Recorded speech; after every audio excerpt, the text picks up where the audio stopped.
You could, I will move it back. yeah, your nostrils are gonna be in your lens, okay.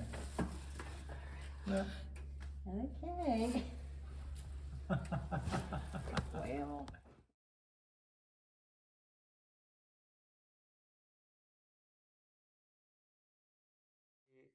Of course, we knew what each other did, and we sort of like broached this idea of a collaboration. Very casually, like, Very yeah, casually. someday we should do this together. But I think at the time I was thinking of a more conventional relationship with ceramics and flowers. You know, like small vessels that could be a part of bouquets that were being commercially placed somewhere or something Right. like that. And at the same time, I was learning about different mechanics for flowers and how to create illusions with using very basic mechanics like chicken wire or what have you.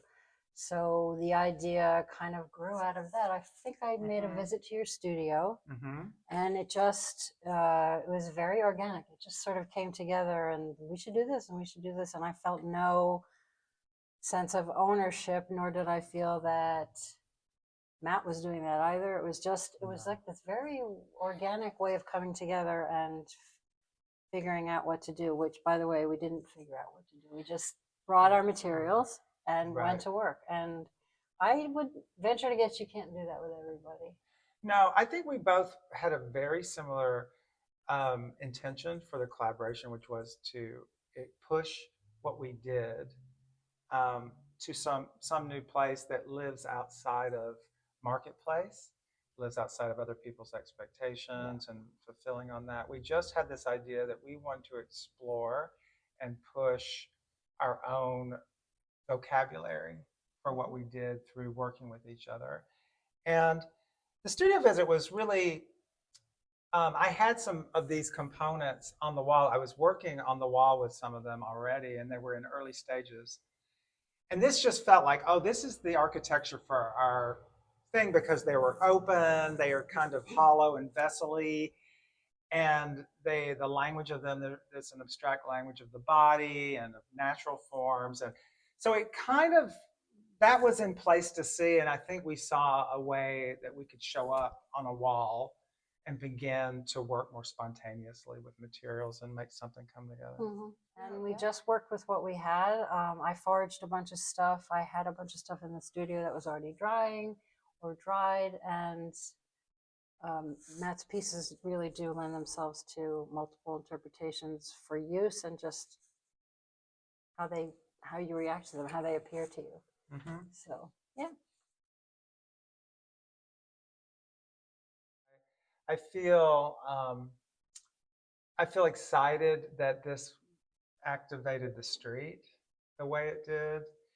I think people have been really reaching out quite a bit and letting us know that it's just something they enjoy seeing multiple times. There's something about not even, I know this is so lame and it's so human, you don't even have to come in the door to have an art experience. You know, like that seems like the smallest commitment in the world for an art experience, but people are intimidated by going into institutions.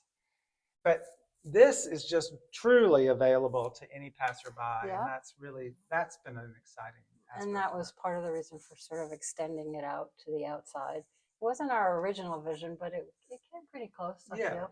Yeah.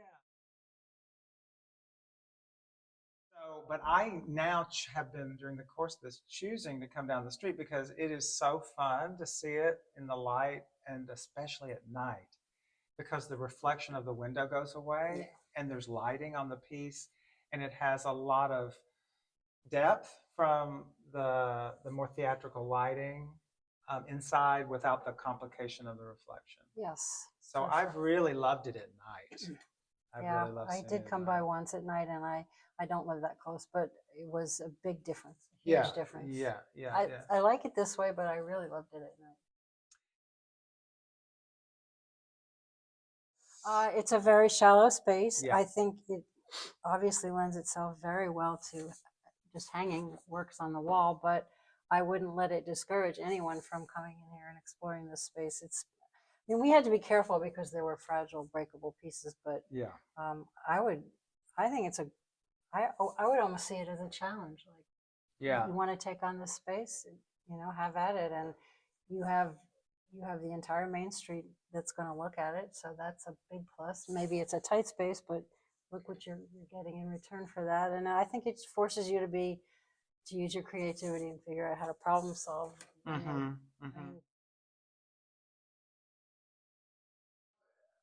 Collaboration is not for everyone, but for me, it's just to be able to have someone else's input and how that expands my own sort of frame of reference, my mindset, perspective. It's so enriching, and yes, you have to have a generosity of spirit, which I feel like we both did, and never felt pushed over or tossed aside or overruled or anything like that. I felt it was very collaborative, and it was great. It was really great. It really was great. I'd love to do it again. Me too. Yeah.